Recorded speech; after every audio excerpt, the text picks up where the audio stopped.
Hola! Hola. Well, hello everyone. My name is Greg, My name is Lisa. and I just hit my mic, so hopefully that didn't make too much of a loud noise. But I told myself I wouldn't do that. But anyway, I know. we are back, and man, we feel so much better. When we our last video, we were just kind of out of it. It took us probably Yeah. about a week to get accustomed to everything. For Jet those that lag. don't know, we are here in Spain. What'd you say, jet lag? Yeah. Yeah. I mean, Hmm. I guess that's what jet lag is. Yeah. Yeah. Just we're out of it. Yeah, we're all messed up.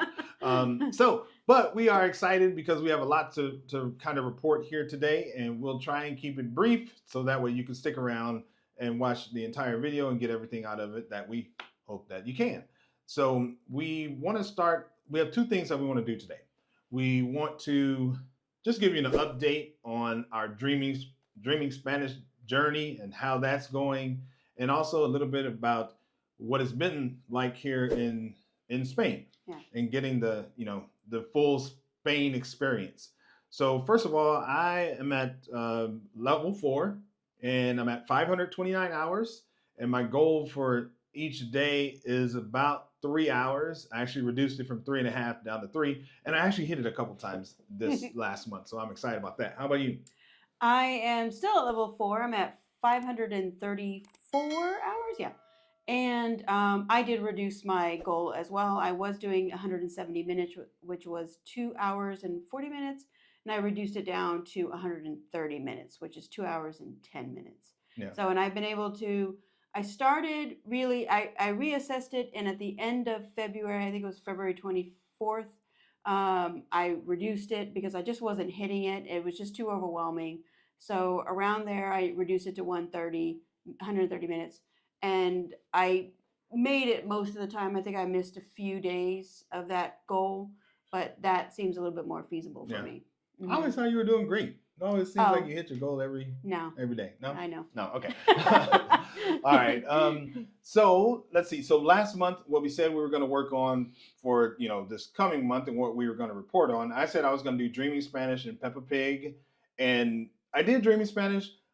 I don't know. I was trying to do Peppa Pig. I did it a little bit here and there, but I don't know. I when I was trying to look up, Peppa Pig for Spain, it kept feeling like I was getting the same videos over and over and over, and it became more work to try and find it. I know Yeah. some of you are probably a little more technically savvy than I am, but that's just what happened. So, how about you? I said I was just gonna do a Dreaming Spanish, and that's what I did. I did Dreaming Spanish, and then language transfer was another thing I said I was gonna do. And what I did with language transfer though, because I had February was so hectic and chaotic, I decided that I was gonna start over because I started where I left off. I had only gotten to like video 40, Hmm. and when I went to video 41 and 42, it was like, I have no idea. I forgot everything. And so I just decided I was going to start over. Well, not completely over, but I started rewatching them at episode 10. And that's actually helping. I don't actually do those every single day, but they're only 10-minute ish videos. So I do them once every couple days or Mm. something like that. So Mhm. it's just kind of something I throw in to help. Okay, great. Mm-hmm. And I don't do those at all, Mm-mm. but it's okay. And so let's see here. So I think it was pretty interesting just to kind of give you an idea of what someone maybe around 500 hours what they would be experiencing. I was noticing that I was like there were more words that I was acquiring just from Yes. watching Dream of Spanish. Yeah. So I noticed that I was catching a lot of different words. I actually finished with all of the intermediate videos, so I started going back and watching the old ones that I had put on my favorites list. Mm. So that was really good. And and I watched one of the series, The History of Spain, which was really interesting because it's all talking about obviously the past. So there are a lot of tenses in there. So that was Mm. kind of helping me to acquire that a little bit. So, Mm-hmm. and how about you? I noticed that the videos were getting a little bit more enjoyable at this level, and so I was able to keep my attention on it a little bit more. I noticed that I too was picking up words that I didn't hear before, so I thought that was kind of cool. That that you're kind of recognizing that you know some of these words already, so Mhm. it allows there's room for your brain to start to pick up different words. Mhm. So especially when we rewatch some videos, it's kind of cool to realize, oh look, I didn't hear that word before, Right. and now we're able to hear it. Yeah. Yeah. That's exactly how I was feeling too. Mhm. So, and then one other thing I thought was interesting that for some reason, it came to my mind to focus on was just how the words were being pronounced and like what the intonation of how they were being said. That's just probably some small weird thing that my head does, but that's kind of one of the things that I noticed. So, but Mhm. overall, I would say that it's going. It's going. It seems like we should be at like an extra 200 or 300 hours every month, but when you really do the math, it's not that way. So we feel Yeah. like we've been on 520 something for like 6 months. I So, know. but It takes so yeah, I long. know it takes forever, but anyway, so I think that's kind of our experience with Dreaming Spanish. It was Yeah. real short, brief. We simplified it a lot, and we're realizing that we're getting a lot more words and vocabulary out of just watching regular Dreaming Spanish videos for now. Yeah, and I can tell a lot too because our boys, because we're here in Spain, they're asking us a lot more questions. So they're asking us about how do you say this, how do you say that, and we actually know almost about 90% of the time they ask us, we know Yeah, the words. yeah. So it's kind of shocking. It's kind of cool to realize that you know more vocabulary than you think you do. Yeah. So Mhm. like as an example, we would go to to a restaurant or something, and we would have a conversation with the waiter, and then we leave there thinking, oh man, that was so horrible, and then Yeah, our that's kids are true. like, that was amazing. Yeah. So I'm like, oh okay. So True. yeah. Anyway, so yeah, so that's our Dreaming Spanish experience. Now just to talk a little bit about Spain and how it's been being here and you know, because we are moving here and we are applying for a visa, we've been having to do some like real world stuff. Yeah. So and it's pretty interesting because the things that we've been having to do aren't necessarily like the videos that we're watching Dreaming Right. Spanish. So we've had to do things like go to the vet, which Lisa will talk about more in just a minute. We've had to go to the police station because we had to get a police report. We've had to what else we have to do? Oh, we have to get stuff notarized. Yeah, So we got to do stuff to that. do. Get some things copied. Hmm. So, yeah. Yeah. So this is all stuff that Pablo and Andrea and they don't tell us about. So Yeah. so and how was the experience at the vet for you? The vet. So it was interesting because they didn't speak English in the office. No one there did, Hmm. and Yeah. we were speaking to her and understanding most of what she was saying, but then she kind of asked someone to help, with the English, and he jumped in, but then she felt comfortable speaking in Spanish because she knew he was about to translate it. But what she said, we understood and answered her right away. Hmm. So the guy that was helping translating didn't even have to say anything.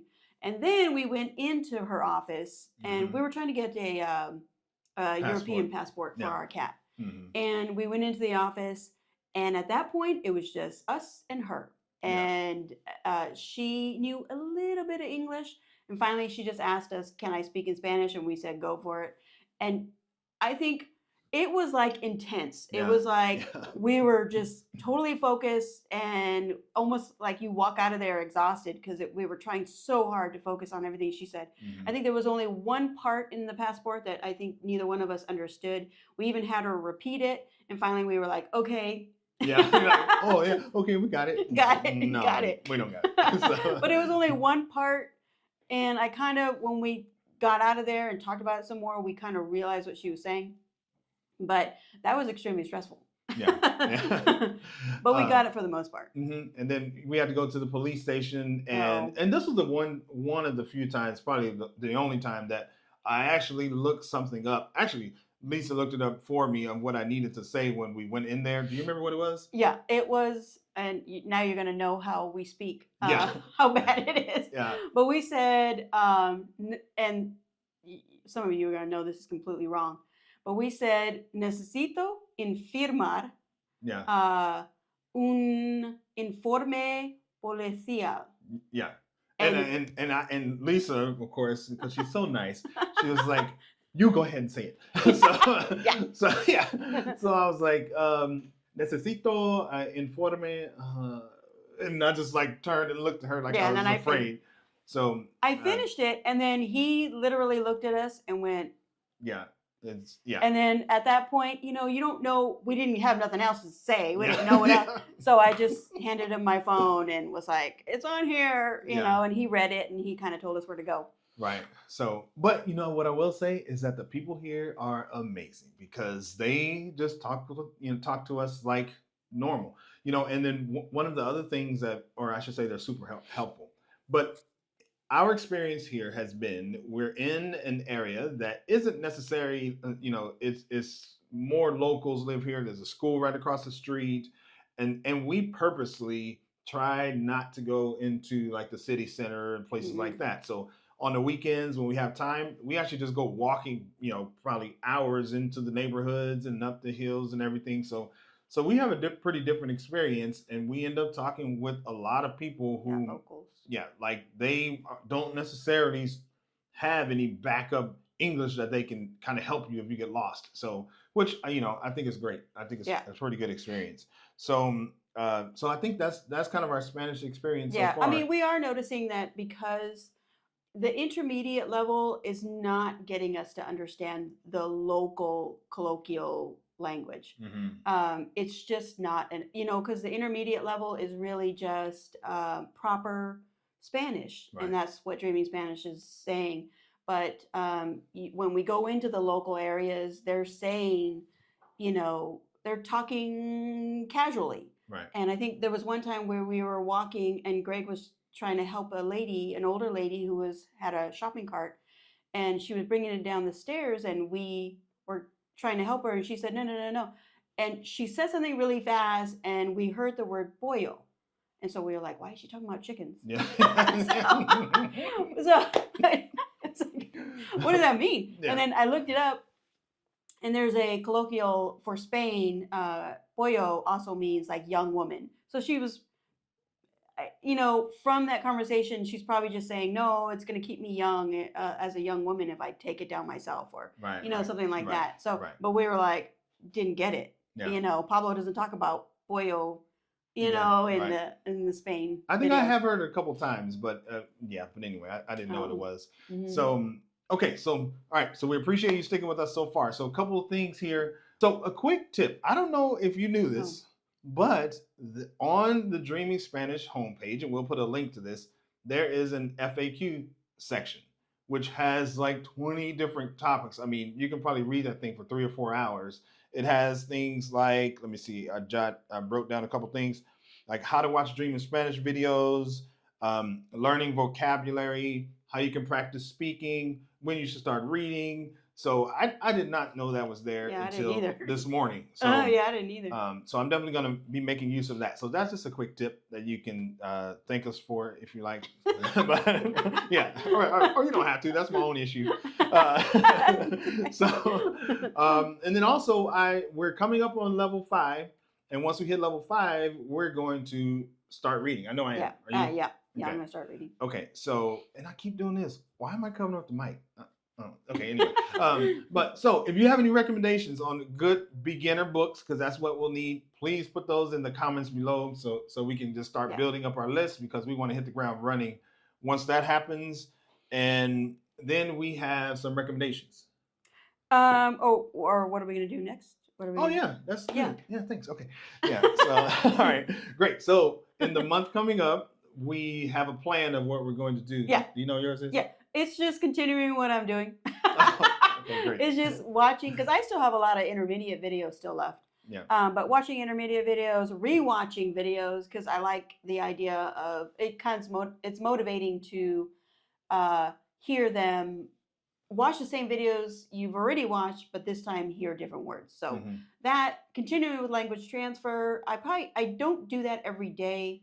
I would say every other day, but still wanting to work on language transfer.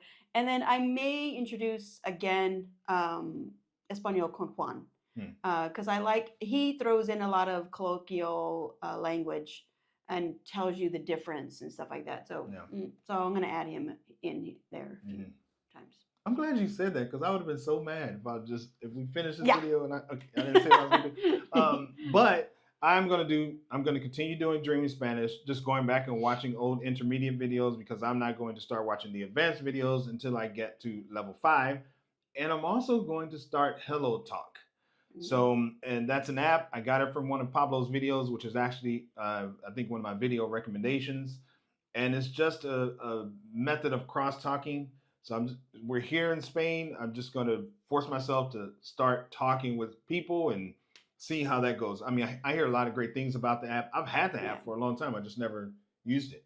So that's our plan. Okay. And now can we talk about recommendations? Okay. Yes. All right. Go ahead. Okay. So I don't have a video to recommend. I have a teacher to recommend. I think she just relatively new to the Dreaming Spanish platform. She's from Colombia, but so she's not with the dialect that I want. But I stumbled upon her, and I really like her videos. She's really articulate when she's speaking. She speaks patiently, and I know enough vocabulary and the accent for Spain that when she's talking, I automatically kind of put the lisp or not the lisp, but the TH. Yeah, Spanish. that Spanish does. Yeah. But I really like her. She only has like 21 videos, but she's really good and she's creative in her videos. So, I'm sorry, her name is Natalia. Oh, okay. Yeah. You didn't say who she was. Okay. So her name is Natalia. She's from Colombia. Okay, awesome. And then my video recommendation is how to learn Spanish in 2024. And it's the ultimate guide and it's beginner Spanish. So it's actually really interesting. There's some things in there that I never thought about. Like Pablo talks about setting up a YouTube channel that is only Spanish. All of the words are in Spanish, and you go and you favorite Spanish channels and everything. So I started that, and then I also got Hello Talk from there. So that's a good video. Definitely recommend it. And of course, we'll put links to both of these down below. And I think we did pretty. That's it. That's it. Okay. That's it, guys. Okay. Well, that's it. So as always, we are so grateful that you take the time to come and spend a few minutes with us. And we're doing our best to keep you updated on how things are going. And we have big plans for this channel down the road just to get more people learning Spanish. So comment, like, share, subscribe, all of those YouTube-y things. I don't know why, for some reason, I like saying that. And then we will be back next month, if not sooner, with some type of update or information or something like that. Are y'all done? Yes. All right. Venga. Adios. Adios.